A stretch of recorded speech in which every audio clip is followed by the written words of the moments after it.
Looking back at my life, I had it all.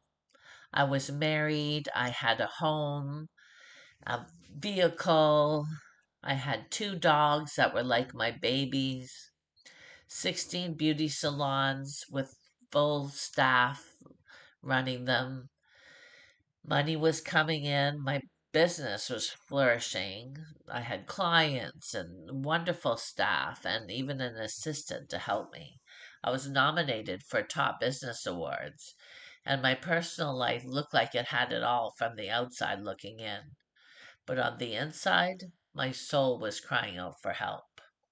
I started to get depressed, lonely even though I had a large circle of friends and family surrounding me.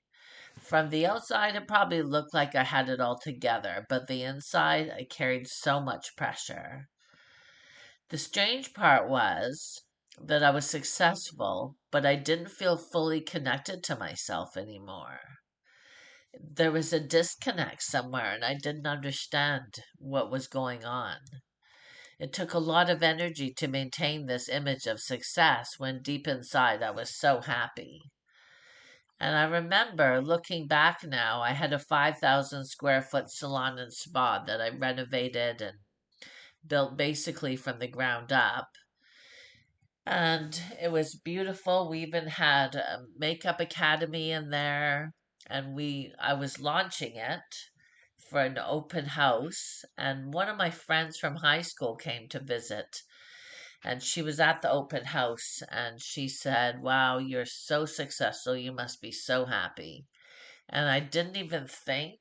uh, My words just blurted out how unhappy I was. I told her I hated it. A few weeks after, I ended up in the hospital and I almost died because there was just my body was screaming at me to stop and to listen to what my soul was saying, and I didn't listen. So I took a short break, decided to open up one salon inside a senior facility that I was going to work at and grow. But it just flourished, and one salon grew into 16. Then I couldn't stop this soul from trying to find me. That's how I can describe it. It was a very strong pull that was guiding me towards spiritual growth, and which didn't include my business, but I needed my business to take care of me financially. So I was so unhappy I got a divorce. Everybody around me started to die within a short period of time. That took its toll on me. Even my two dogs died one week after another. It was just a turmoil. So I decided to move provinces and expand my empire. I was listening to my soul urge to move, but I was ignoring the signs that my business was a burden to me, physically and mentally.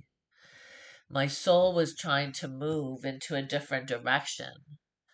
I started then to get signs from spirit and messages, and I started to see spirit again and hear them.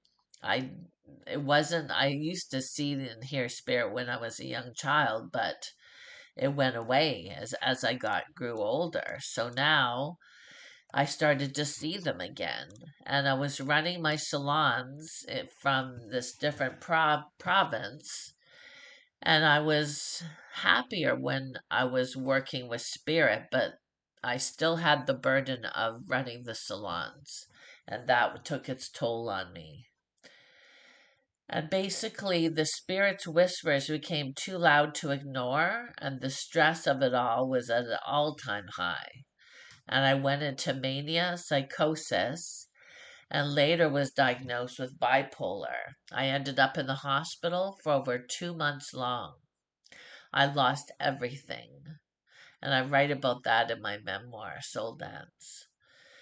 I lost everything. I lost my vehicle, all my security, the turmoil of me going through mania and psychosis lasted almost a year before I ended up in the hospital. So that's took its toll on me financially.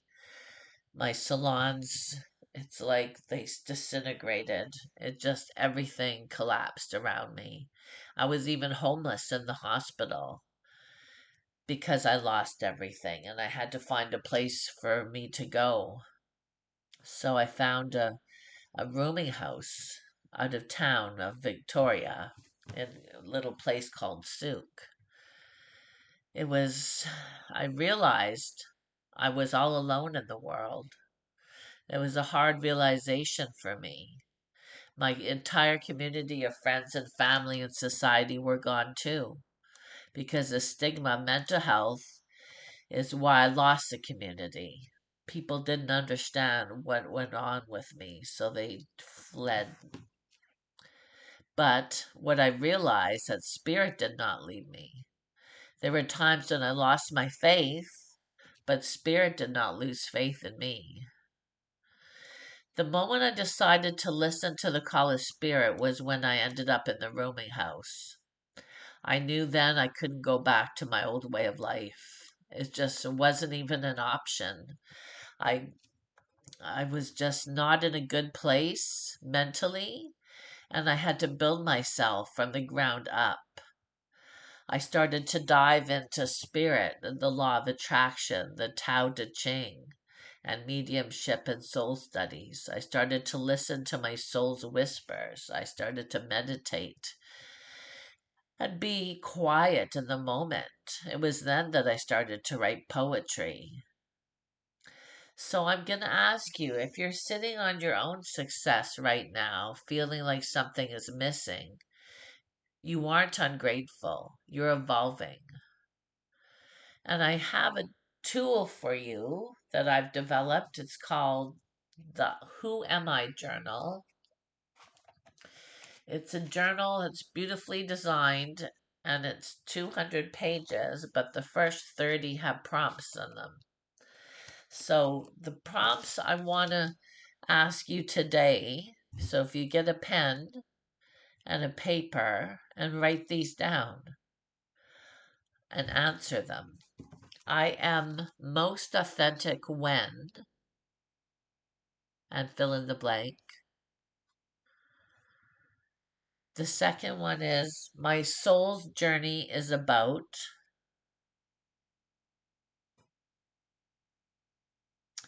And the third one is I feel fulfilled when. So I'm going to ask you now, what is one word that describes how you feel in your current phase of life? Comment below. I'm curious to know how you're doing. And I would see you in the next video.